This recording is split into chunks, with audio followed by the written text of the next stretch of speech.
is here from Camp Constitution. Hal has won a case before the U.S. Supreme Court.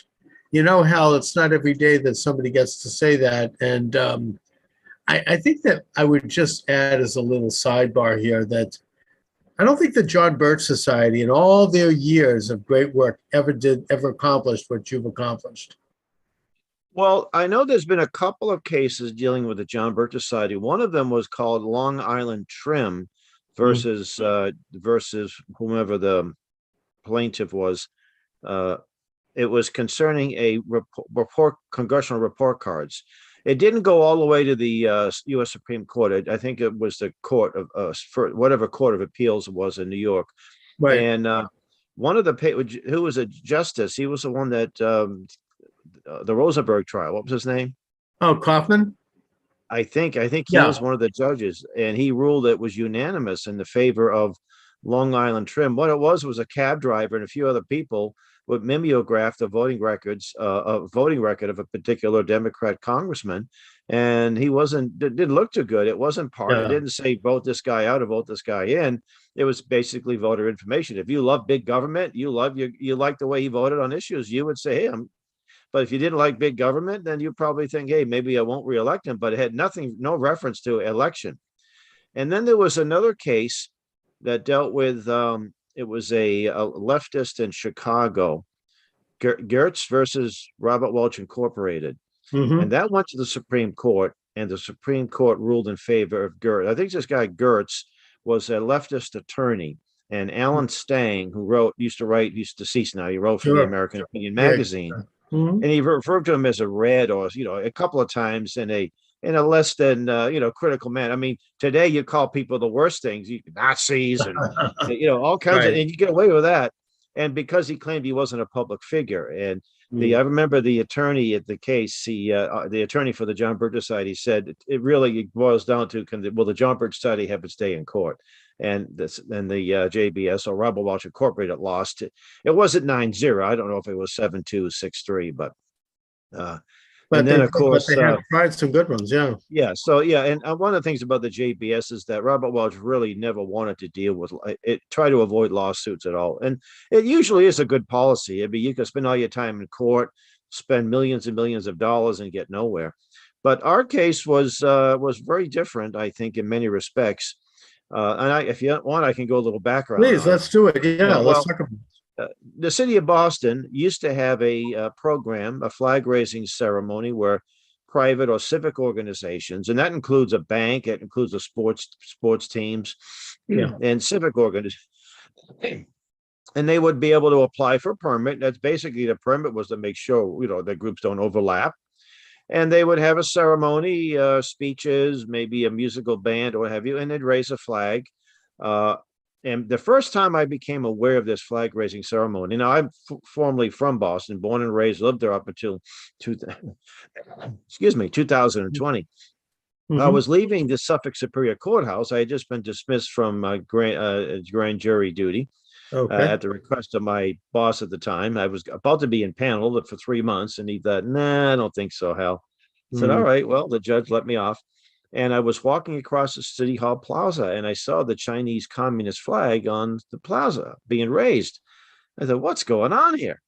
So that was the Chinese what was it called? The Chinese Progressive Association of Boston.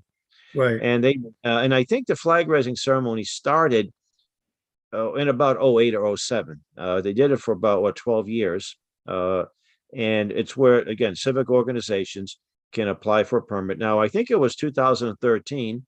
I was involved. It wasn't the organization. There was an organization, I think it was called, it was a subgroup opposing Agenda 21 that I was affiliated with. And we raised the Gadsden flag. That's the flag with the rattlesnake on it. Yep. No problem whatsoever. In fact, the city gave us the permit, and there's a little device that you use to raise the flag. And it was supposed to be there at the podium. I had my son run down to the janitor's office, and he could have picked that key up for it. They didn't even ask for any ID. He just, oh yeah, here it is, guy. Bring it back when you're done, So he raised the flag. It was there for about a week. We had a little ceremony. You can see some of that on our YouTube channel. And the best part of it was our late friend, Pastor Garrett Leah, the Patriot pastor, was dressed in his colonial attire. He's 6'7", and he had an Wow. operating musket walking around downtown Boston. Oh, People that's say, cool. "Is that real?" He says, "Well, you think I'm carrying a toy gun? Of course it's real." So anyway, so what happened was I was at a prayer meeting.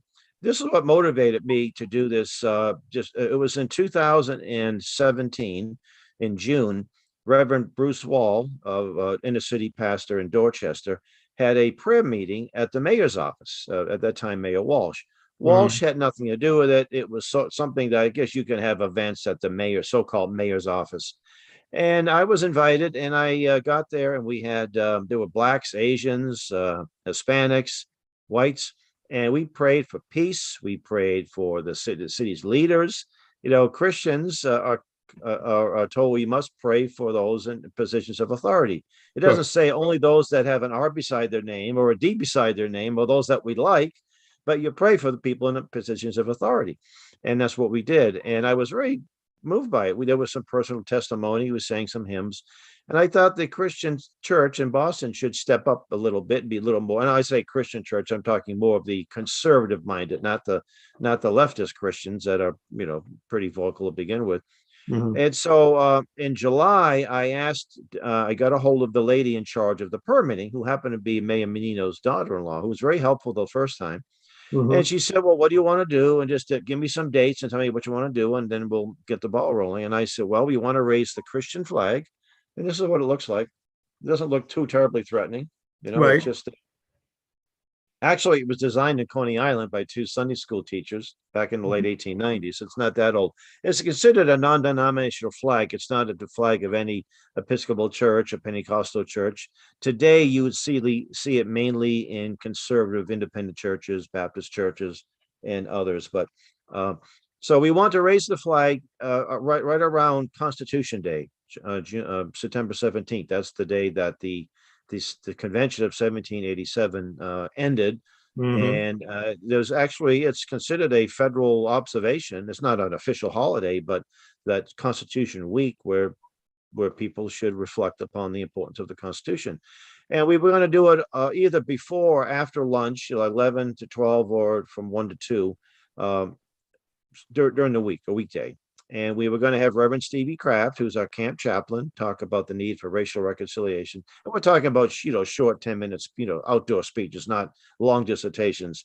And we had one of our instructors who was originally from the South Sudan. He was going to talk about the blessings of liberty as a U.S. citizen. He was about to be marched off to be executed when he was able to escape into the jungle and tell Mhm. his story some years later. And Right. Richard Howell, whom you may have met, he's an historian, and he was going to talk about Boston's rich Christian history, from John Winthrop's famous sermon on the Arbella before he landed here in Boston in 1629. Part of that sermon, by the way, is inscribed on a bas relief. I think it's a bas relief on Mhm. Boston Common.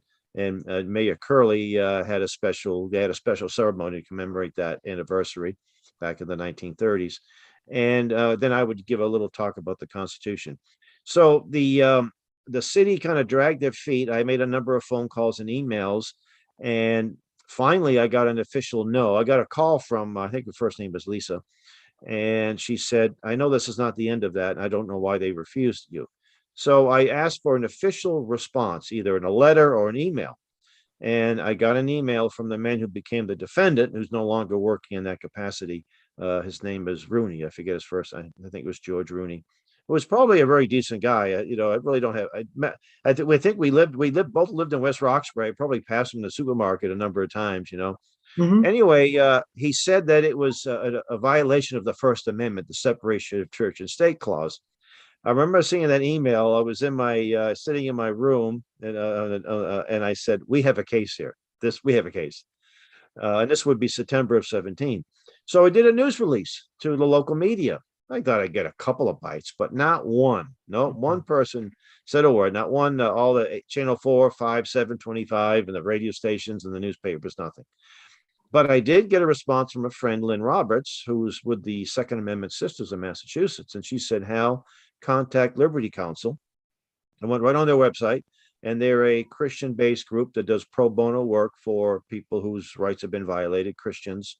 And I told them what happened in the email or their contact form on their online.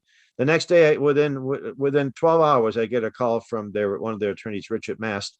He said, "We want to take your case," and we signed a contract.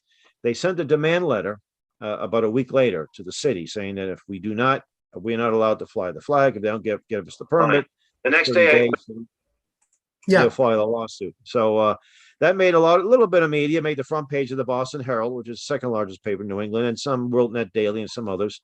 It took the city would not respond. They did say in the original email where I said I couldn't do it, that we could consider a secular flag, or then we could have a ceremony. We could bring all the flags we want down to City Hall Plaza, but we couldn't raise one on the flagpole. But if you can't have a flag raising ceremony, Chuck, without raising a flag, Well, it was discriminatory, obviously. Exactly. Yeah. And now the city will give permits to the Chinese communists, the Cuban communists, and LGBTQ and transgender and other groups. And some, again, I may not like the fact that these other groups raise their flag, but if that's the city's policy, they have to allow for everybody. So the lawsuit was filed about a year later, and we went to a hearing, and the judge was Denise Casper. She's the same one that presided over Whitey Bulger, an Obama appointee. And a very nice lady, but no doubt very partisan, and we were denied. And then it was appealed to the First District Court, Federal Court of Appeals, and we lost there. So we did the Liberty Counsel did an incredible job. They filed another lawsuit. They actually had much more information. They said there were about 287 times a permit was issued to different groups, about 50 groups all in all, including our group back in, not Camp Constitution, but a group that I was involved with. And there was Black nationalists, there was Italian organizations, and there was Portuguese organizations and all these other groups. And we were the first ones they said no to.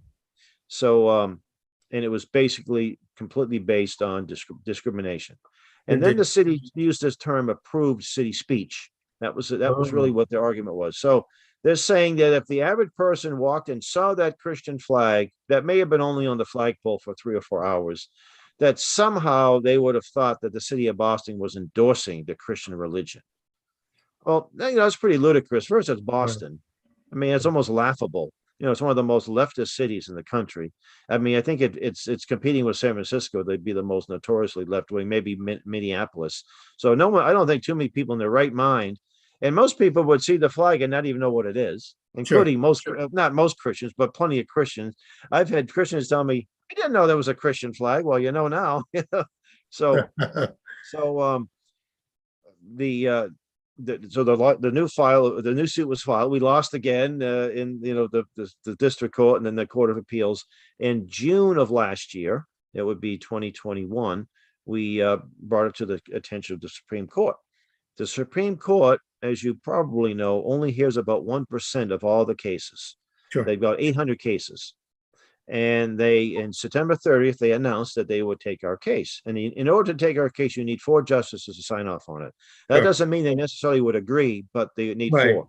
They just opened and a few days later, our attorneys get a call from the city's attorney. They wanted to settle. And we didn't say this until after the decision was made. It just wasn't brought up. And I didn't want to settle because it was something bigger than just a flag on City Hall Plaza. It was a First Amendment issue that would have set a precedent. And I told one of my attorneys, I said, "Look, I don't want to settle, but I'm not out legal fees." And he said, I asked what the legal fees would have been at that point in October of 2021. He says, "Not sure, probably $500,000. They base it on the legal fees of that city. I mean, the Ozark area would be a lot less than it would be in Boston or Manhattan, And so then they would have let us fly our flag, but it would probably been once and then never again. But then I thought, well, maybe if we settled, the precedent or the decision at the lower case would have stood. I really don't know. I've asked a few attorneys and I haven't gotten the answers yet, exactly because they don't know. I said, no, we're gonna just roll the dice. Forge forward. That's it. I had no other option. And we held the oral argument was set for January 18th of this year. So we had a nice prayer vigil the night before. And then we had a rally in front of the Supreme Court the morning of. We didn't have any opposition. There weren't anybody, en masse trying to deter us. It was very nice that we had someone from the Frederick Douglass Society. Mhm. We had I think 18 amicus briefs on our behalf and about Right. 9 against us. The two that were on our side, the 18, including the ACLU, Yeah. which is Yeah. sort of unprecedented. But the AC in their amicus brief, they said something like, "We disagree." They looked at our website. They disagree with almost everything we stand for, but they believe we have a right to fly our flag. So I thank them. In fact, the New Hampshire ACLU leader, he put a bunch of letters to the newspaper. While I find Mr. Shirtless' views repugnant, I give him I congratulate him. And I responded, well, I found Mr. So-and-so's views. I said, I don't know all his views, but I'm sure I will find most repugnant. I want to thank him and his ACLU for their. I That's said, I great. don't think it would. I think we would have won the case without their support, but I think it helped making it a 9-0. Sure. And also the United States Justice Department, or should we say Injustice Department, also had an amicus brief on our behalf. Then we had Alliance Defending Freedom. We had Colonel Eidsmoe's organization. We had Notre Dame Law School. We had, I think there were 12 attorney generals, none of which were from New England. I think we had Utah, and I think it was the Kentucky Attorney General, and then 11 signed on to one brief. I think Utah, I think North Dakota, South Dakota, Kentucky, and a few. I can't remember the other states. And so it was, and the American Legion. The American Legion had a similar case, which they won, and so they signed on to that. So we were very pleased. Now, against us was the National Council of Churches. No surprise there. And I say that people, oh, they're a Christian group. Well, Uh, they're I they're a think they're far left. notoriously red, as the old saying Yeah, they're goes. right. Yeah. Going back to the Red Dean Ward, right? Their history going Yeah, back. In fact, they were so leftist. They had to change their name. I think it was called the Federal the Council of federal Churches. council was that. I think that's when Dulles was involved. Was it Yeah, John or John John Foster. Foster Dulles? Yeah. Yeah, And then because it became so, it's like the OSS became so controversial, they had to change it to the CIA. So right, if you're right, changing names, you're usually doing it to hide something. sure. So anyway, we got the decision May 2nd, and I was on the phone. It was Monday, and I was on the phone with the attorney as he was telling me the news. Have you heard yet? And as I was on the phone, I got calls from all of the Boston TV stations, buzzing in, wanted to interview me. And I gave interviews. I think I did about a dozen or more interviews. Some were That was a sued. huge story. It had Yeah. national reverberations. I was But surprised you went on, what was interesting, Chuck, I think it was in 18. I was about to be interviewed by Fox and Friends. They were going to pick me up and bring me to the studio. And first it was 5:30 in the morning. I said, okay, but before my time, but I'll get up. I'll get up anytime. I'll do your show at 10 p.m. or 3 in the morning, man. If there's people out there that want to hear it, I'll be happy to do it. So then they called me up again and they said, oh, it's going to be 4:30 in the morning. I said, okay. I got my hair cut, ironed my suit and all that. And then they said something else came up and I was bumped. Well, as I'm about to get on Newsmax, the Rob Schmidt show that comes on at 10 p.m. So I guess it's on now. right. Waiting, I'm on, I think it's Skype or Zoom. Then all of a sudden the Roe v. Wade leak broke, Oh yeah, well that happened right Talk about afterwards. this. And that's an It important, kind of usurped your it really did. And I get, yeah. I just say it's in God's hands. I'm not going to be angry about it or anything, but so I'm waiting to get on. And Mike Huckabee is interviewed before I am. And he was asked about Roe v. Wade, and Huckabee said basically that it will not end abortion. It will return it back to the states, is where I think it Correct. should have been to begin with. And then the producer said, buzzed in, he said, would you want to talk about Roe v. Wade? Now, they probably had no idea what I knew about Roe v. Wade, pro or con. You would just happen to be there at that time. Yeah, and I thought, sure, I'll be happy to. But of course, I want to talk about our flag case, So I was able to make a plug for the Roe v. Wade, the movie. I said to Rob, I have to basically piggyback what the Governor Huckabee said, that it will not end abortion. I would love to see Roe v. Wade overturned, absolutely. And then I gave a plug for the movie Roe v. Wade, which came out last year, in April. Right. And I showed it to a group, and one of my pro-life friends said, "I don't like this." Why? It's a lawyer's movie. I said, "No, it's not. You have that, but it's really very. I think it shows the Dr. Bernard Nathanson is basically the actor Mhm. narrating the story. But what Right. made this movie special to me, and I made the plug, I said, one of the characters depicted in the movie was my late friend, Dr. Mildred Jefferson, Indeed. played by my new friend, Dr. Stacey Dash, the actress Stacey Dash. Yeah. And then I talked about the case. But I was also on Fox and Friends the following morning, all the major TV stations in Boston. I was interviewed by what else was it? NPR, the Boston affiliate, NPR. Actually, even we got a lot of media attention right after the oral argument, and there were op-eds in the Washington Times, the New York Times actually came out in favor of us. Not to say that the New York Times is a friend of Camp Constitution, but they said we should win this case. And there were a lot of the people that predicted we would win 9-0, and it's not unusual to win 9-0. Right. But Right. No, it's incredible. I mean, yeah, it was amazing unanimity on that, and it's an incredible story. It just changed the landscape in ways that are going to reverberate for many, many years. What is the city of Boston doing now? well, the city suspended its flag raising Yeah, ceremony that figures. last That's so fall. spiteful, right? If they can't get Yeah. their way, they just take it away for everybody, right? I was interviewed on WBZ, the guy who took over David Budnoy's. I'm having a mental block. He's been around many, many years. Oh, Dan Ray. Dan Wright, and Dan Ray's been really good on this one. He's been giving me a lot of coverage. And Dan said the city should should congratulate you and should let you fly the flag and even let them participate. I said, yeah, in a perfect world Good that would luck. happen. Yeah. It's not going to happen. They tend to double down, unfortunately. So right now they suspended their flag raising ceremony, and they will probably no longer have it. Well, That does, that's so typical. I mean, they'll just know now nobody gets it. They just they just pull up the tent and that's that.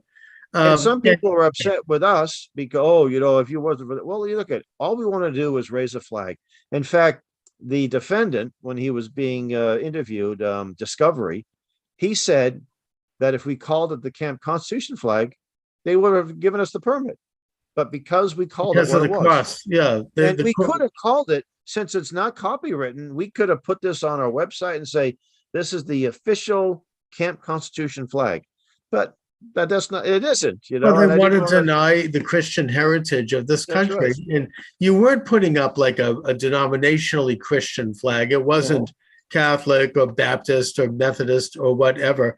It is simply an acknowledgement of the Christian nature of our society and of the Christian foundation on which the country was built. I mean, we're honoring other traditions that had contributed to our history, like Black history, for example. Fine, but even to say that Christianity had no influence in our history is absurd. I mean, almost everything. And I know sometimes that when we go to our website, we use the term Judeo-Christian. Judeo-Christian, but I mean, Christianity came out of Judaism. yeah, but it's Christianity. And Christianity. it's Yeah, most specifically it's Protestantism. I would even say right. that's the basic foundation of the American culture. Thank God, that's where we are. And it doesn't mean denominationally that everybody has to be Protestant or a particular sect. It's simply an acknowledgement, any more than we all have to be Black. But Black people played a major role in developing our culture, so we acknowledge that, and rightfully. Why is it such a problem to acknowledge Christianity as the basis on which our culture was built? We should honor that. I mean, I'm proud of that. I don't happen to be Christian, as you know. It doesn't matter. That I thank God that the Christians founded this country. It's a fulfillment of the Torah, actually. And I think this country has been a haven for Jews, of course, for a lot of non-Christians. Some have become Christians, and some just enjoyed living the freedoms. I remember hearing a story, Jesse Jackson, years ago, when he was honest. he said something like, if he was walking down a dark alley, it'd be very comforting to know that behind him, if the 3 or 4 guys, the young white guys, were coming from a Bible study, he had nothing to worry about. When he was an honest guy, and he that's would back say, when he was pro-life on abortion too, I think. yeah. Now they say they were white supremacists, Yeah. but yeah. So again, our country, and a lot of people don't know our rich Christian history, and they should. You look at the Mayflower Compact. It doesn't say we came here to exploit Indians and rape their women and just no. It said here for the advancement of the Christian faith, and that's what they did. Exactly. And I mean, the Constitution, the Declaration of Independence, the whole idea that all men are created equal, that comes right out of the book of Genesis. That's right. That's not, and it contradicts the sort of the progressive Darwinian idea that we're all, there's some people that are superior. I mean, it's God that's created interesting. men and women in his image. We're segueing a little bit from the case, but the bigger issue, our late friend Sam Blumenfeld wrote a newsletter entitled "Eugenics and the Making of a Black Underclass," and we reprinted it. It's on our website, campconstitution.net, under the Blumenfeld archive. I think it was June of '87, and so you're right. The eugenics, mostly people on the left, they may have had an R beside their name or a D beside their name. Oh yeah, well, but sure. Their whole purpose was to prove that certain races were inferior, and that would include the black race. And it was one of the first so-called IQ tests. And the IQ test would take black Americans, Indian Americans, and white Americans, and it was some type of reaction test. And the group that reacted the quickest to stimulus were Indians. The group that came in second were blacks, and the group that came in third were whites. Now some whites did better than blacks and Indians, but overall the Indians did better, and the blacks came in second, the whites came in third. So the argument was, well, that proves that if you react quick to a stimulus, you're an idiot. You're not that smart. I said, wait a minute, what's that got to do with intelligence? I mean, if someone throws a rock in my direction and I duck at it, or if I'm riding in a car, I remember I was riding in an army truck one time, and there was a branch, and I just happened to react really quickly and we could have been beheaded. That's nothing to do with intelligence. That has something to do with your sense danger. Yeah, I mean that's in a sense the animal instinct side of us. We react to stuff going on outside of us. And I know a lot of things are cultural. I mean, Asians tend to do very well on IQ tests. That doesn't mean every Asians are superior. And there are some groups of people that do very well. They have a culture that honors education and family. Right. They're very conservative people generally, putting aside and some of them.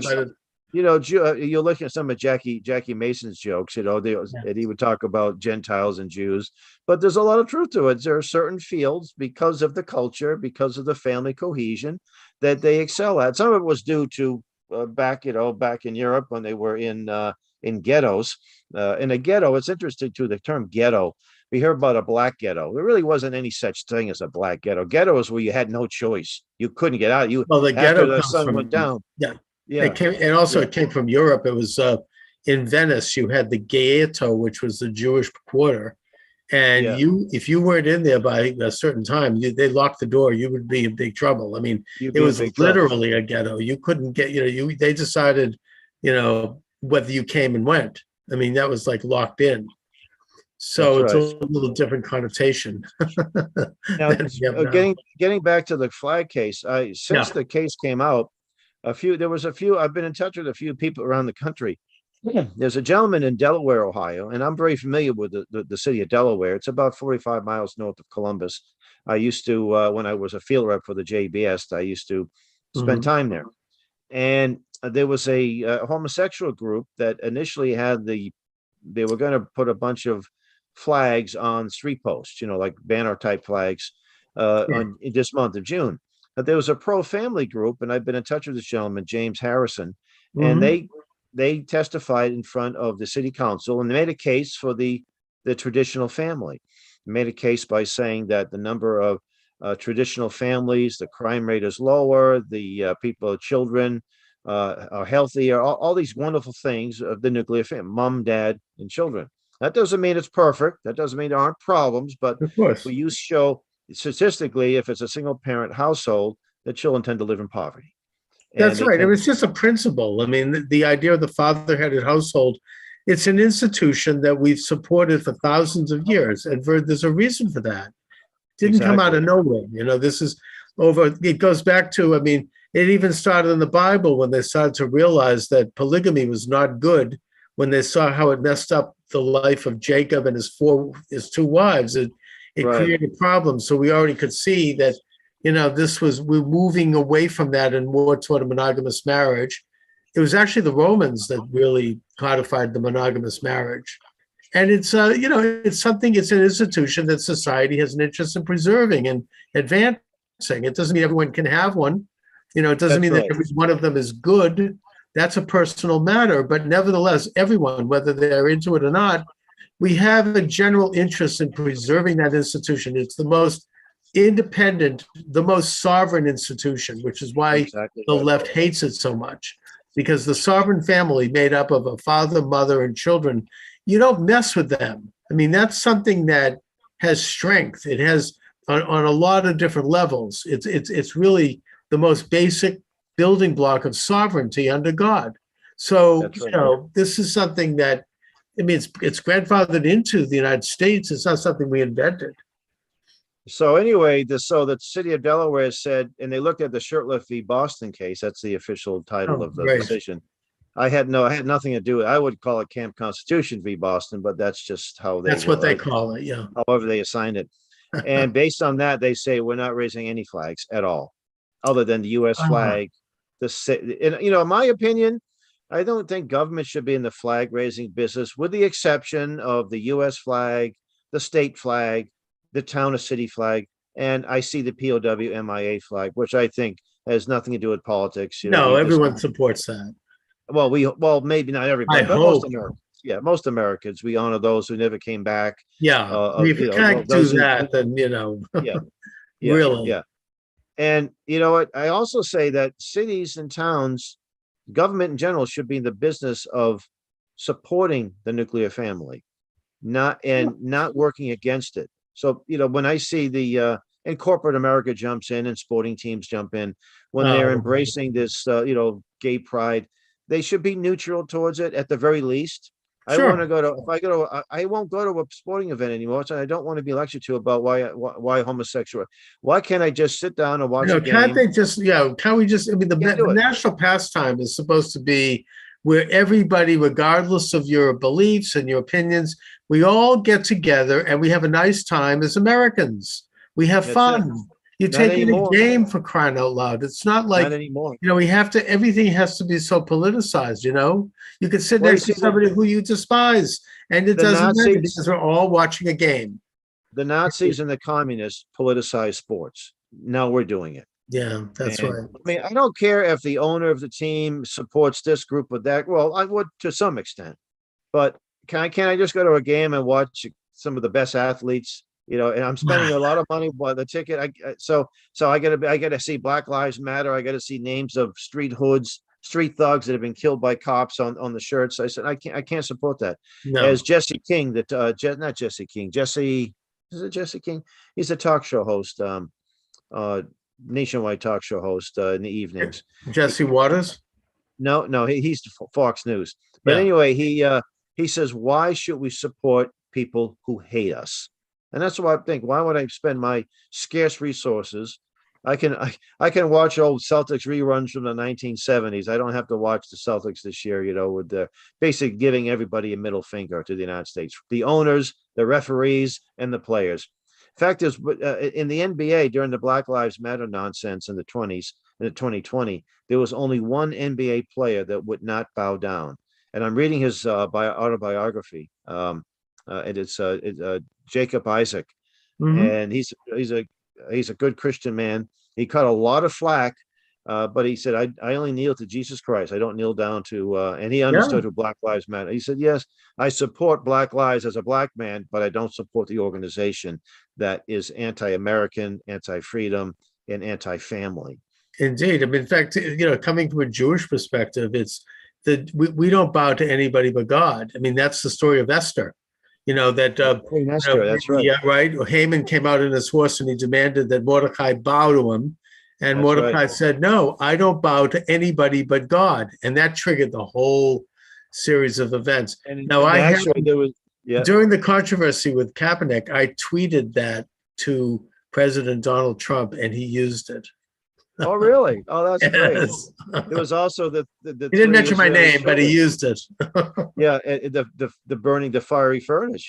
They said they were We're loyal. not, yeah, we're not going to bow to an idol. We'd rather burn. And so they went into the furnace, and they're not a drop of ash touched them. Their No, clothes, everything was perfect. no, So the that's point right. is that then Nebuchadnezzar came up, and he's like, "Holy mackerel!" and he fell on What's his going face. on here?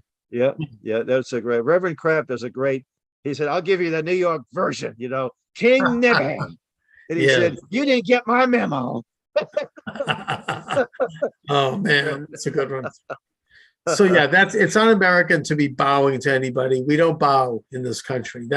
We left that when we moved away from King George III. You remember well, you don't remember, neither do I, but the 1933 Olympics, when all of the athletes from the various nations passed the review stand, most of them dipped their flag to the Nazis. The United States did not. We were the only nation that did it. We don't dip our And Hitler flag. stormed off the stage. He's like He wasn't too furious. happy about it. Yeah, he wasn't too happy about it. Yeah, it was interesting. It's un-American, the bowing, and it's unsportsmanlike. And we just, if these athletes want to get involved in politics, do it on their own time. Go ahead. You've got plenty of They're set up a getting paid foundation. how much money per game, anyways? I mean, really, can't they? It's very we see what's happening in the inner cities, not just inner cities, but in cities in general. The breakdown of the family, the crime. Black Lives Matter. These athletes, they don't address that. They just blame it on Black white Lives Matter. I mean, it's so corrupt. You saw like that the head of this, what is her name? Colors. She's got 5 mansions, one in the Bahamas. They've got even California. The Attorney General has had to suspend their fundraising. It's so bad. Amazon did the same thing. Yeah. And they were raking in what a scam. I mean, a lot of these things are anyways. I mean, be very careful. But that one is so blatant, and nobody told. I'm still seeing the Black Lives Matter placards up in Brookline, in Boston. I mean, and even here in West Roxbury. It's I don't think people know and understand what's going on with that. But it's just ugly. Now, what's coming up right now, because we have to talk a little bit about current events. This really phony and Nazi-like congressional committee is launching public. Yeah, and they're not legitimate because they don't have a ranking member of the opposition party on the committee. That's the first time in American history that you have a congressional committee that did not allow the opposition party to appoint several members to keep the thing from getting too political, keeping some balance. And when the Republicans appointed, who is it? The one from Ohio, Jordan. Yeah. And they don't want him. They put on a couple of stooges with an R in front of their name. Liz Cheney and Kissinger. Yeah, and they were picked by Pelosi. I mean, they're not picked by the Republican Party. So you have this kangaroo committee that is going to, now they've hired this guy that produces TV shows and NBC. They're trying to figure out how can we make this interesting and give it like some flash. This is like what Relly Riefenstahl was doing in Nazi Germany. The movies of the Nuremberg with the fire and the all of the flags flying. I mean, and I think that I hope, first, I don't think it's going to work. I don't think people are going to be interested in it. And it'll be the same people that, will lap it up who just would anyways. And I think they've got nothing coming up to the midterms. This is the only thing they have. They're going to they think they're going to gin up another hate festival against Trump. And 3 minutes hate, 1984, right? Yeah. Goldstein, Trump, hate Trump. That's right. Hate Orange Man bad, as they say. and I don't see it. I don't think it worked last time, and I don't think it's going to work this time for them. It's ugly, and everyone knows that it's bull crap because there's another side to the story that they're completely suppressing. And if January 6th was an honest, if it was an honest hearing, they would have testimony from people, for example, who the videos of the police, the Capitol Police letting people in, Yeah. or right before Ashley Babbitt was shot, there were 3 cops that left they were right next to her and they left. They walked away. Other film of cops just standing down as these people came in. And this letting guy, them in. Ray Epps, The guy they with let the him in. horns, they were Yeah. escorting him in, and like Yeah. just be nice, but here's the Senate chamber. Talk Yep. about a setup. And Pelosi knew damn well there was something coming down the pike, and they put up bicycle racks. I mean, it was easy to get there. I mean, look, I had to go to the Tip O'Neill building a few years ago to get my passport renewed. And that's a federal building, just like the U.S. Capitol. It was not so easy to just walk in there. I had to take off my belt. They had to do like a buzz with a wand. I had to put everything in a thing, and it would go to the conveyor belt. And that's not a major federal. That's just Boston. That's not like when you have an assembly of the entire Congress sitting in one room. This should have been a top security situation. The fact that Trump that offered happened National Guardsmen. Trump a week Oh before, yeah, and the city of DC said they didn't want to get it. It was obviously a setup, and I mean, my information on this comes from Revolver. I don't know if you read them. Very, very important news service. They do some deep investigation.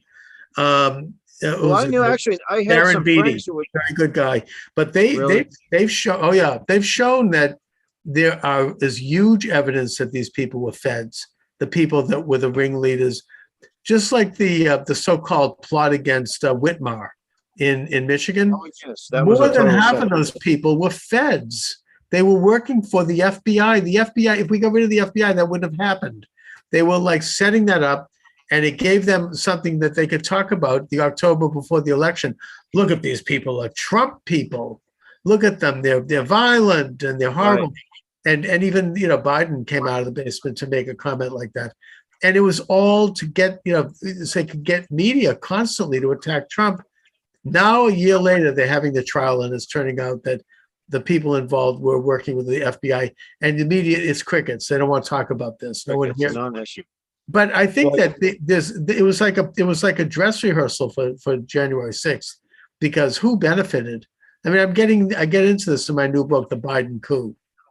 And by the way, I mean, not to get in a plug here, but it's available. Well, it's your show. You should be able to plug your book all you want, brother. And by the way, speaking just as a little program note, the program is now live streaming on Getter, Odyssey, and Blogger. And probably sometime in the next couple of weeks, it'll be live streaming on my own website, charlesmoskowitz.com. So I have now figured out how to expand the video so that it's going to live stream. I'm already live streaming simultaneously on about 8 or 9 sites. Now it's going to expand to about 14. So I'm expanding the footprint, and I'm, in a way, one of the things that motivated me to get down to this was that YouTube suspended my channel, which just to mention it briefly, they started going through some of my old archives from years ago, and they found out that I had challenged or questioned the 2020 election, and that's forbidden on YouTube. That's what they call misinformation. So, I'm thinking about that, and I mean, maybe I might even have a lawsuit. I don't know, because after all, they have thousands of hours of video talking about how the Russians colluded with Trump to steal the 2016 election. And we know that's misinformation.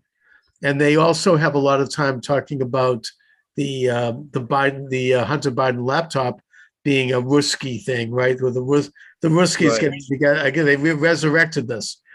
And that is misinformation. Even the New York Times admits that now after a year later. A year and a half later. They haven't shut down anybody who talked about that. So, I understand that it's a private company, but if they're going to say that what I suggested was misinformation, it should be within a standard of how they define misinformation. And also, it damages my reputation, because when people go to my YouTube channel, they get a little statement saying, this channel has been removed because it engaged in misinformation. Yeah. Right. So it's saying basically that I lied, and that's damaging to me, I suppose. I don't really care, but you know Well, what I mean? today, Chuck, I think being banned by YouTube is almost a badge of honor. It's It like is, but being somebody has to denounced say something. by the Southern Poverty Law Center. I mean, if you're on their hate list, oh, that's a good fundraiser. Hey, look, But, you want to but even support us? they've been sued, and they've been sued successfully.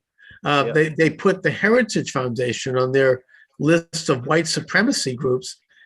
Somebody showed up in their lobby and opened fire, right? That's happened like that a was couple the of years. family. That was Oh, the the no, family research. no. That was James Dobbs. Focus on the family, I believe. Was Okay, there? right. Yeah, So, yeah. and I think that he successfully sued them over that. And there's been a couple of successful lawsuits. So you can't just go out and make these kind of statements about someone. Look at the Covington High School kid. That's right. I wish that he had gone forward with the case, because then it would have been like your case, Hal. You would have had MSNBC and Fox and all these other phonies brought to the floor of a courtroom, because he was getting death threats. His family, they were going to hiding, kicked out of That's his right. school. But he settled it out of court for a huge amount of money. Huge So amount, yeah. so I'm glad for that. But nevertheless, it's good to see somebody like And you've done Kyle here. Rittenhouse. He's now looking into it. Yeah. He's going to, Yeah. I mean, talk about smears or white supremacists. There's no evidence of that. And I tell you how bad this is. When you have U.S. officials, you have the president of the United States. First, he said, "I accept the jury." Then he said, "Well, he had a double back." Well, no, I don't. You had Maxine Waters. You had all these left-wing activists trying to threaten the jury. That's illegal.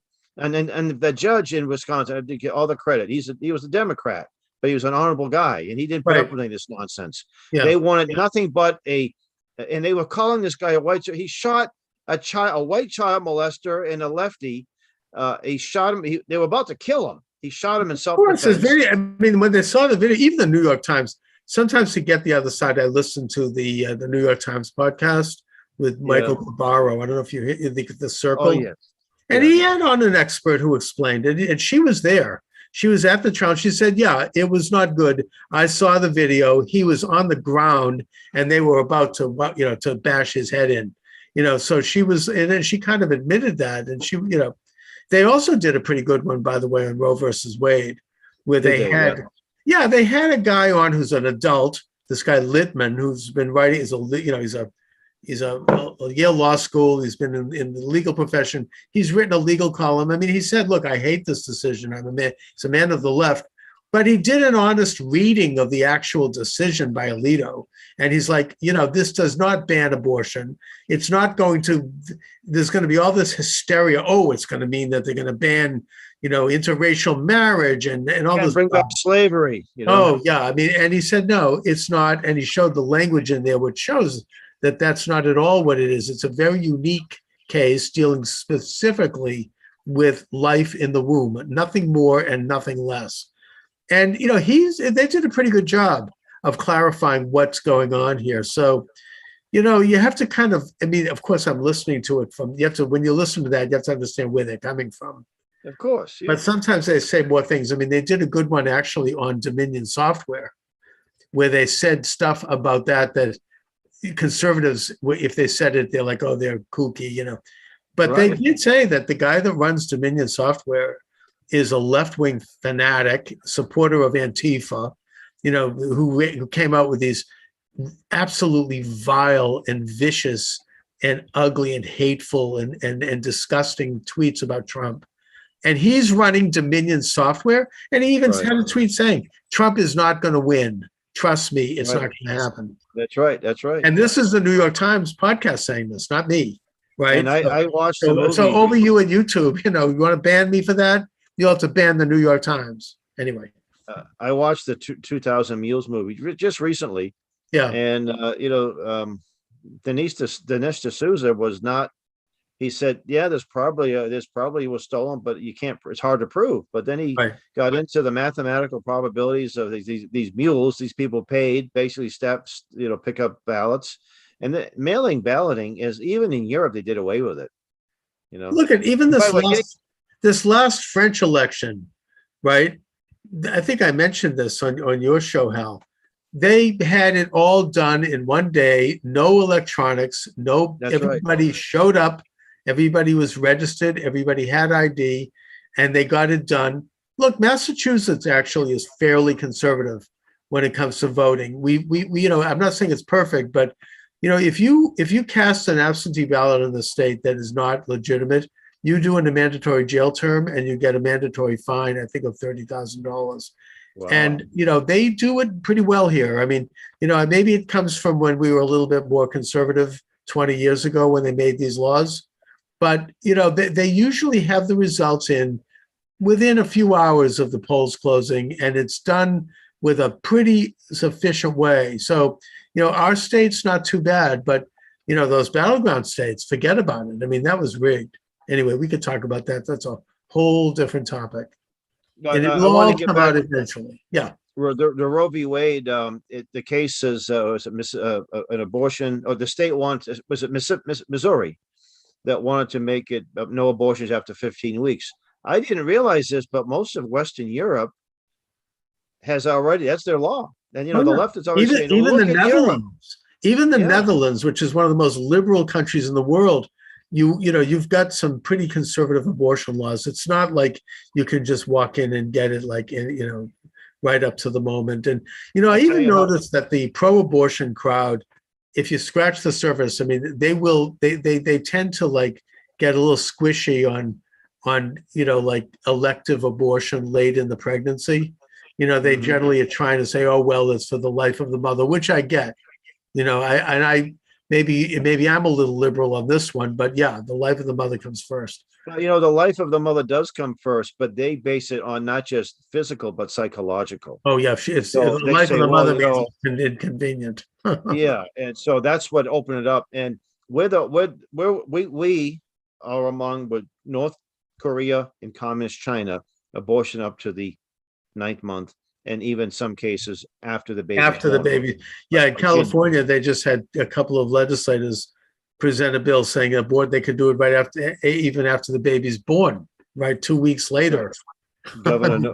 Former governor of Virginia, who was a doctor, he knows better, and he said, well, if the baby's born alive, they'd have to have a discussion with the doctor, and then if they decide the baby will die, then they'll just put the baby, just let the baby make the baby in a little comfortable. As it dies, it dehydrates, it dies of starvation. When he said that on NPR with these two women hosts, even they looked upset.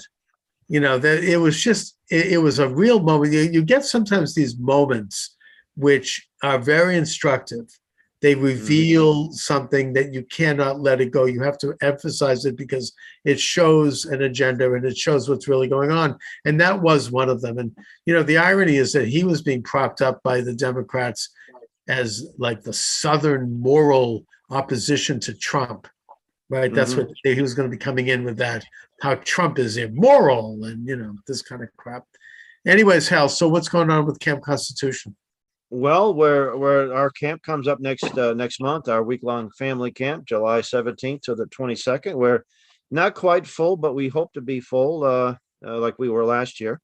And we're bringing in next in a couple of weeks to the greater Boston area and up here in New Hampshire. We're bringing in an expert on the Black Robe Regiment, Dr. Rick Scarborough. He's from Texas, and he's got his group called Recover America. Not recover as in alcoholism or drug addiction, but recover our nation.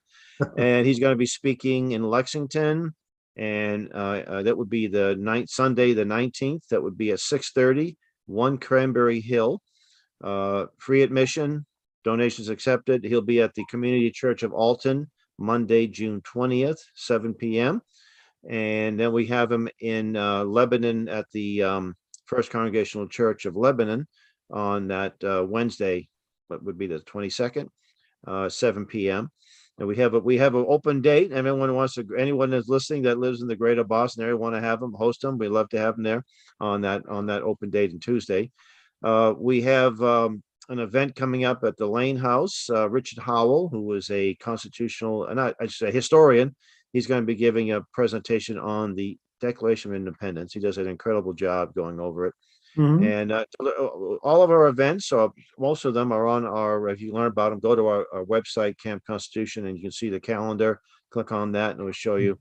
We'll be up in northern Maine in late August. What else? We got a lot of stuff going on. We stay busy. Fine. Well, they're all any of your speakers are welcome on my show anytime. So, Well, yeah, I'll make sure I'll put them in touch with you. and I've had some And good speakers from you. I had Lord Monckton on last year. It was oh, great. Lord March is great. Oh, I know he really appreciated. He mentioned that he appreciated July 4th. What are you doing July 4th, Chuck? That's a Monday. I'm not sure. I might be busy with family. I don't know. Well, if you're not, well, But bring your yeah. family up here. We're having right at our house. We have Okay. a shooting range. We're 5 minutes from Lake Winnipesaukee and 2 minutes from Lake Merrymeeting. You can do some swimming, fishing, and some good old fellowship. We have a great time. We start at 1, and I'm trying to remember who's going to be here. Well, and by the way, tomorrow I am going to go to this Capitol, and I'm going to pull papers to run as a county commissioner for Oh, Belknap. excellent. You know, I've never a run lot of for people are office. doing it. That's wonderful. Yeah, I just had on Alex Newman. He's running for state rep in Florida. A lot of is it? people are, oh yeah. Yeah, And a lot yeah, of people are starting to realize, I mean, I would do it if I can't do it because of some personal issues. Let's just put it that way. But yeah. same issues that made me change my last name. But Well, the, what happened, Chuck, is that yeah, I live in the town of Alton, and they had a town-wide yard sale, and I'm up on a hill in the wooded area, but I have friends that, in fact, one of the friends is a state rep. He has this beautiful Greek revival right in the village, so they said, yeah, set up a table here. And he came up to me and said, we'd love to have you run for county commissioner. There's 3 in Belknap County. And then his wife lobbied me. And then a state senator who was helping at the table lobbied me. And then another state rep who was a semi-retired pastor, and his wife lobbied me. And then yesterday, Sunday, I get a call from one of our state reps in Gilmington, which is the next town. He happens to be a Jewish fellow. You'll love him. And I said, you know what? I think I'm leaning in that direction. And then Monday, this morning, I said, I'm running. I got well, right confirmation. then and there, you got enough people to put you in office. Yeah, yeah. So I said, I mean, I'm afraid I might just win this thing. That's the Yeah. problem. Well, there's a phenomenon nationally of people running for like a election board, local state rep, comptroller, a lot of these local offices where you can, first of all, they're pretty good jobs in many cases, Yeah. and they're held by people who have been there for 20 years, who never, who are no shows, who don't do anything. And, it's not too difficult for someone, if you're a housewife, you're a teenager, you're retired, you've got some time to go and do, it doesn't take a lot. You don't need to raise a ton of money. You can just go do a little canvassing in your neighborhood, get on a couple of local, media outlets, and you can do it. It's really doable. You can knock something over the park in terms of a couple of issues, and people are motivated because of what happened in the last election.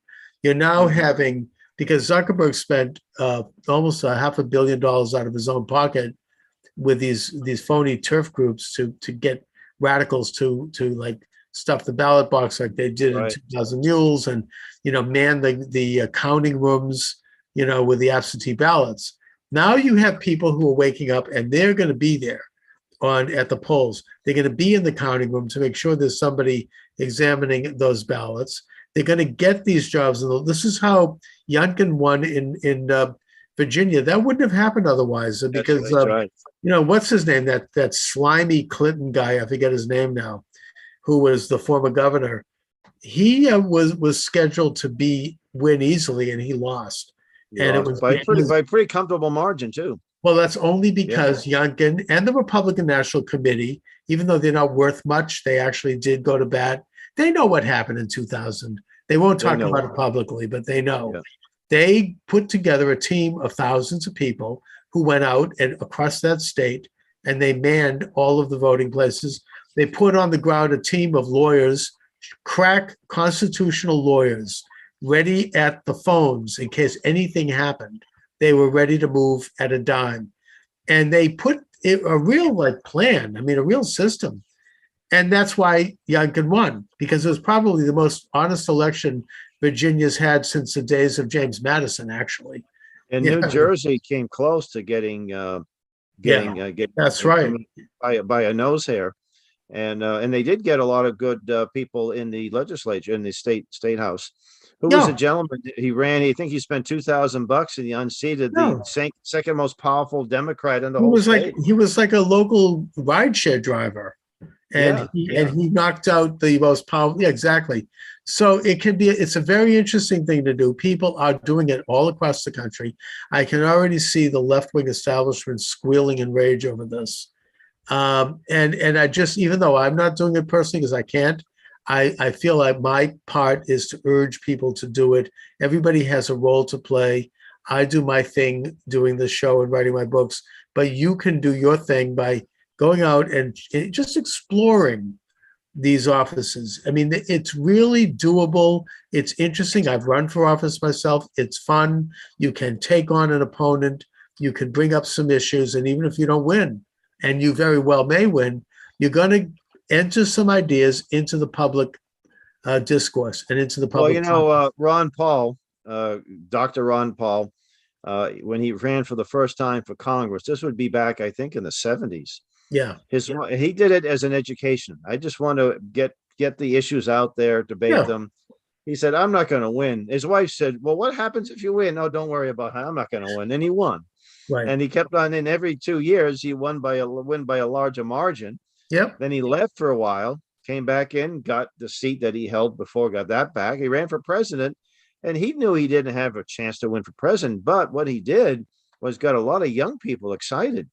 A lot of young people who weren't your typical Republicans, with the pinstripe blue shirt that I have on, or the blue blazer. They were more the free spirited types. They may not be comfortable in a Baptist church, but they were energized. They believed in liberty and freedom and the Fed. I mean, we had these in the Fed rallies. It was amazing back when Ron Paul was running for president. And I remember I was helping with a phone bank. The phone bank was in Boston, but we're calling voters in New Hampshire with the primary. Mm-hmm. And this young guy, he said, I like Ron Paul, except that he believes in creation. And I said, I like Ron Paul because he does believe in creation. Oh, that's funny. They're two worlds apart, but we still believe in principles. That's like, it reminds me of Sam Blumenfeld's argument with Ayn Rand when she says, I don't understand how you could believe in God. And he's like, well, I don't understand how you could not believe in God. Yeah, yeah. Well, Sam told me that he met with her, and at that time he was a nominal Jew. Like they'd celebrate holidays, but he said when he was in Rome during World War II, he thought, this is a beautiful place, but it was just an architectural gem. He wasn't thinking about the spirituality. And he said, even my Catholic friends said they were not that. They were nominal Catholics. They said, oh, this is beautiful, but it's not. The spirituality wasn't there. But so he met with her. He wanted her to write a foreword to a book he was publishing about just one of Ayn Rand's mentors. I can't remember her name. Mm-hmm. And he said, I was a sad atheist. She was a militant atheist. But then as time went on, he became a very major man of faith. Yeah, very spiritual. But he always, he always loved Israel. He was. He always loved Israel. And Sam and I didn't see eye to eye on some of those matters, but nevertheless, I admired and respected the fact that he was genuine. He was a believer. So Yep. He was a great man. So I'm actually writing an article. I do a monthly article for a couple of papers, and it's Sam's legacy. So by the way, our show we did on catchingfire.news, it's available. Mm-hmm. And you know what, you should I'll lobby maybe give you a show on Catching Fire. Hey, if you want to run my show, that would be great. I'm trying to. Why don't you contact now that I'm off of YouTube, I'm trying to, why don't you contact Elaine? You have her contact information, and I will suggest. Even if it's once a month, you already do a show. Once a week or twice a week? I do it. Well, because it's the internet, I can do whatever I want. I try to do it. I try to do it every weekday, but every weekday. Yeah. I don't really keep up with it every weekday, but I do it. I mean, that's the amazing thing about the internet. I don't have to be there at a moment. I can schedule it in and do it when I can and when my guests can. So I'll tell you what's my son's 25 and he's not going to sit in front of Fox News or Newsmax. That's more guys our age, and it's old people watching because all the commercials are for Viagra. yeah, So, they're all like show all drug white commercials. guys. Yeah, Oh, got white and black, some black guy, mostly old white guys watching. yeah. But it's guys like it's a lot of the alternative media. Joe Rogan. Now I don't agree with Oh, a he's lot of huge. Yeah, but he gets 10 million views per episode. oh yeah, I mean, he's got a huge influence, and I mean, mostly I don't agree with everything, but he's taken on some real stuff. Steven Crowder, he's another popular Yeah. guy. My Oh son yeah, loves him. sure. Mark Dice, so that's sort of the Oh, Mark Dice is hilarious, and I think he it's dresses up amazing as that some, he's still allowed on YouTube with what he does. But he goes out to do those man on the street interviews. They're hilarious.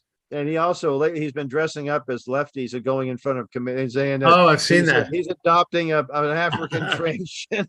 Yeah. And the people just sitting there, not just they can't. You don't have the guts to challenge him. Oh yeah, he's great. He's great So stuff.